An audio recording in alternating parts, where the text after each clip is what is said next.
দেখুন আবার ফুলকপি নিয়ে চলে এসেছি। শীত পড়েছে মানেই আমার মতন সবার বাড়িতেই ফুলকপি বাঁধাকপির সম্ভার রয়েছে। আর ফুলকপি খেতে মোটামুটি সবারই ভালো লাগে, তাই এক এক দিন এক এক ধরনের রেসিপি বানাচ্ছি আর সেটাই আপনাদের সাথে শেয়ার করছি। প্রথমেই ফুলকপি নিয়ে ডাঁটার থেকে বাদ দিয়ে ফুলকপিগুলোকে ছোট ছোট সাইজ করে নিচ্ছি, তবে খুব ছোট না, মাঝারি আকারের কেটে নিচ্ছি। আর এর যে কচি কচি পাতাগুলো রয়েছে সেগুলোও আমি নিয়ে নিচ্ছি, নিয়ে খুব ভালো করে ধুয়ে জল ঝরিয়ে নিচ্ছি। এখানে নিয়ে নিয়েছি গোবিন্দভোগ চাল, সোনা মুগ ডাল, একটা ইলাইচি, একটা দারচিনি আর অল্প একটু কাজু বাদাম। এগুলিকে এবার ড্রাই রোস্ট করে নিচ্ছি। এই যে ডাল আর চালটা নিয়েছি না, এগুলিকে ভালো করে ধুয়ে একদম জল ঝরিয়ে নিয়েছি। আপনারা যদি ধুতে না চান খুব ভালো করে মুছে নেবেন, তাতেও কিন্তু হয়ে যাবে। ড্রাই রোস্ট করে নিয়ে এগুলিকে একটা প্লেটে ঢেলে ঠান্ডা করে নিচ্ছি। তারপর এইরকম একটা পাউডার বানিয়ে নিয়েছি।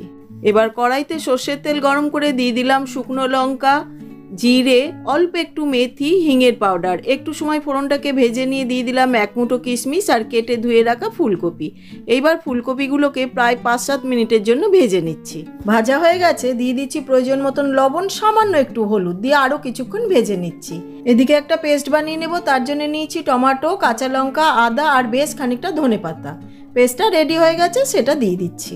এর সাথেই দিয়ে দিচ্ছি ধনে গুঁড়ো, জিরে গুঁড়ো, কাশ্মীরি রেড চিলি পাউডার, গোলমরিচ পাউডার, সামান্য পরিমাণে গরম মশলা পাউডার দিয়ে খুব ভালো করে কষিয়ে নিচ্ছি। এবার মিক্সার জারটা ধুয়ে সামান্য একটু জল দিয়ে কিছুক্ষণের জন্য ঢাকা দিয়ে দিলাম। হয়ে গেছে, ঢাকাটা খুলে নিচ্ছি। চেক করে নিচ্ছি একটু, হ্যাঁ অনেকটাই সেদ্ধ হয়ে এসছে। এই সময় দিয়ে দিচ্ছি আগের থেকে গুঁড়ো করে রাখা পাউডারটা, দিয়ে ভালো করে নেড়ে মিশিয়ে নিয়ে দিয়ে দিচ্ছি প্রয়োজন মতন গরম জল, তবে খুব বেশি দেওয়ার দরকার নেই, তাহলে একদম গলে যাবে। এবার খুব ভালো করে নেড়ে মিশিয়ে নিচ্ছি। তারপরে কয়েকটা কাঁচা লঙ্কা দিয়ে দিলাম, দিয়ে কিছুক্ষণের জন্য ঢাকা দিয়ে দিলাম। এবার ঢাকাটা খুলে নিচ্ছি। দিয়ে দিচ্ছি প্রয়োজন মতন চিনি, সামান্য একটু ঘি আর ধনেপাতা কুচি দিয়ে ভালো করে নেড়ে মিশিয়ে 1-2 মিনিট ফুটিয়ে নিলেই রেডি।